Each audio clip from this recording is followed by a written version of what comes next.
active membership or leadership in a group with knowledge of its unlawful aims or participation in such a group with specific intent to further its unlawful aims. You said anyone that fits these characteristics should not be hired.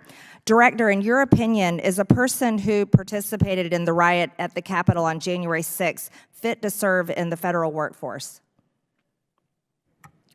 Thank you, Congresswoman, for that question. I can't speak to that specific instance, but what I can tell you is we look at the whole conduct, case by case, and we are, with this particular revision of the questionnaire, seeking to balance the First Amendment rights and also the conduct that would be of concern by individuals coming into the federal government. So it is a balance. Director, specifically, if anyone was involved in the activities on January 6th, could they be employed by the federal government?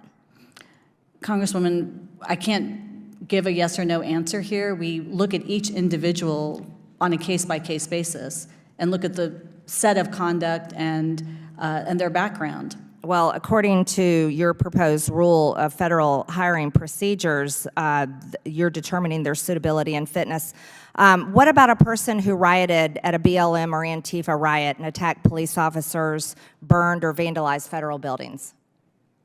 The same would hold true, Congresswoman. We would look at the whole set of circumstances, review that case on, again, of that individual. I couldn't speak to a hypothetical situation in this instance because it's a pretty vigorous review.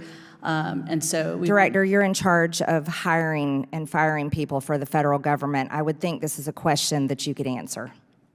Well, Congresswoman, we manage the policies, but I don't manage the hiring and firing of individuals in the federal government. I think you could answer this level. Since you set the policy, this is a yes or no question.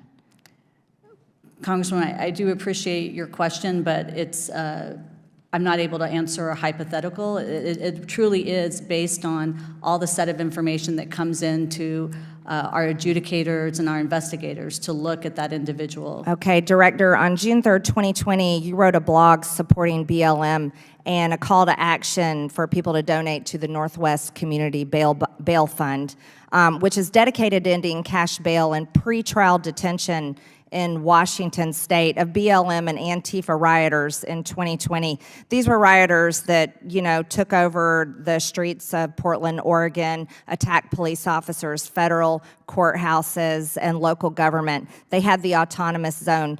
Do you support pretrial detention, and do you think the January 6th pretrial defendants should be continued to be held in pretrial detention? Congresswoman, my understanding here is I'm here as the director of OPM, and that's the basis of this hearing, and I'm happy to answer questions based on my role in this agency. Director, you avoided all my questions today, so I hope you do better with my colleagues. Thank you. So basically, Office of Personnel Management conducts hiring for our bureaucrats and everyone in our federal government. And we already know this government, this administration wants to hire only on virtue signaling and identity politics. If you're trans, you get the job. If you're black, you automatically get the job because they love affirmative action. It's not the content of your character, it's the color of your skin, or if you fit a liberal narrative. And what they're also doing, according to Marjorie Taylor Greene, which is really scary, is violating the First Amendment rights of potential hires by, say, looking at their social media and not hiring them. And now you have a right, because this is the federal government, to free speech. This is really terrifying because the bigger issue is you are creating a federal government of people who only are willing to toe the party line, to fall in line with your liberal ethos of the destruction of America, basically. Forget about the Constitution, forget about free speech, forget about diversity of thought. You are a foot soldier for leftist ideology. You basically have a job for the rest of your life in this federal government with a big fat pension. And they don't care about your rights or the Constitution. All they care about is their way of thinking. And they pretend to care about diversity, right?